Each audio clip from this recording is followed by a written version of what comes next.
istiyorsan. Pinocchio went on his way, singing as he headed to school. La la la la la la. La la la la la la. La la la la la la. La la la la la la. La la la la la la. As he delightfully walked down the road, a sly fox and a crow appeared before him. What kind of a kid is this? He looks really foolish.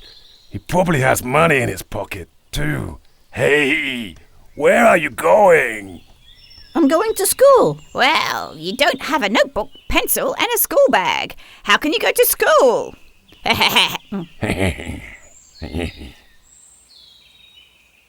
I don't, but my money is in my pocket.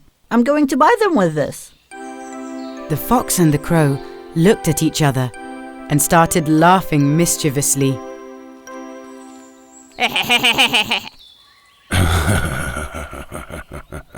This is the person we've been looking for.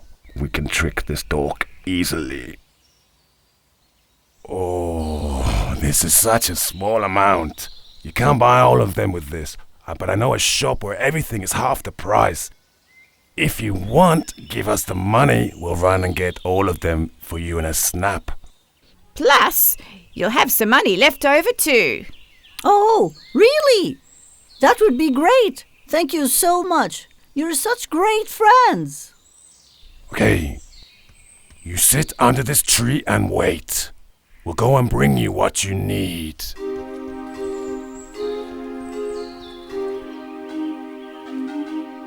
Pinocchio gave all his money to the fox and crow, sat under the tree and waited.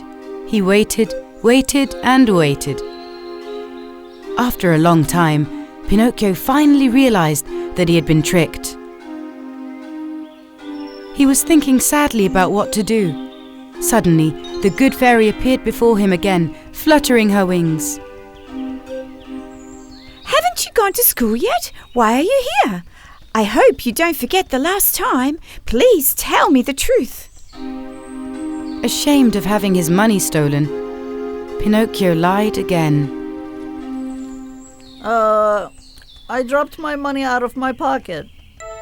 Pinocchio, whose nose suddenly started growing, was in shock again. Oh. I told you to tell me the truth, Pinocchio. If you lie, your nose will get even longer this time. Pinocchio apologized and told the good fairy the whole truth. Once again, his nose turned back to normal. Thank you very much. But I still don't have any money to buy a notebook, pencil, and a school bag. I'm so embarrassed. Since you've told me the truth, the money is in your pocket. But don't lose it again.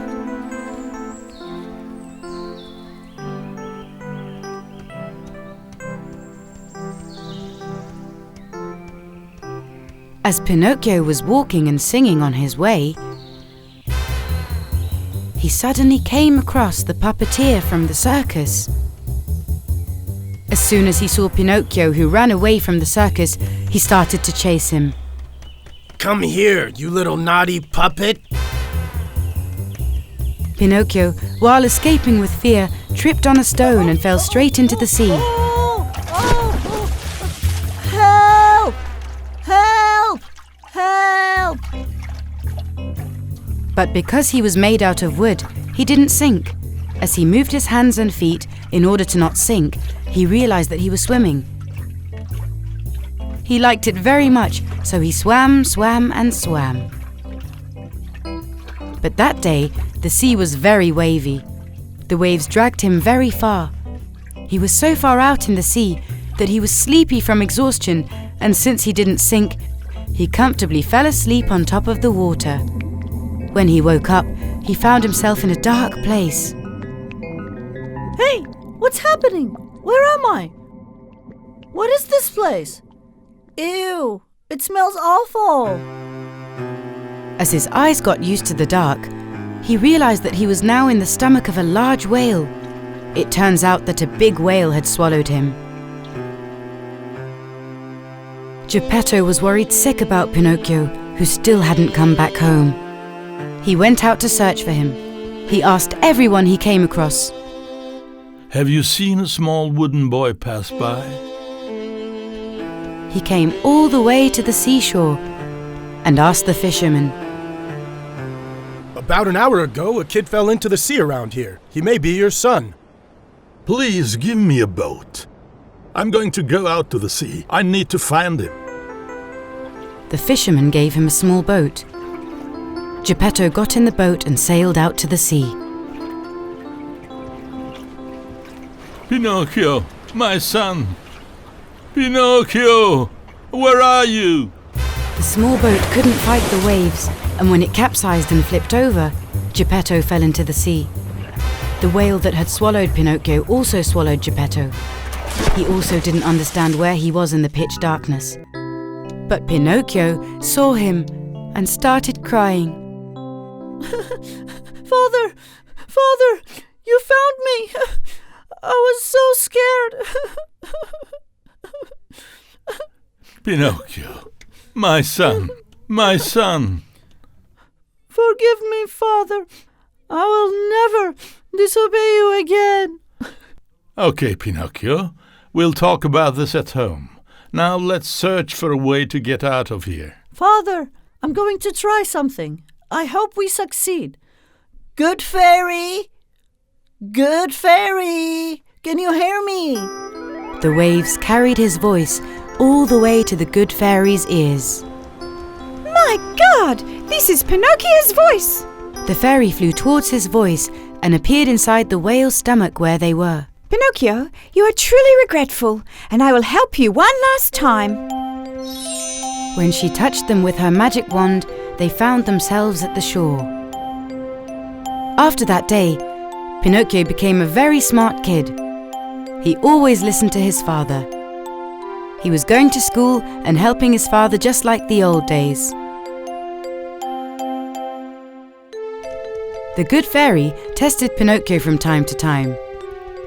She knew that Pinocchio did not lie anymore and that he always listened to his father. She said, now is the perfect time, and one night she turned Pinocchio into a real child while he was sleeping.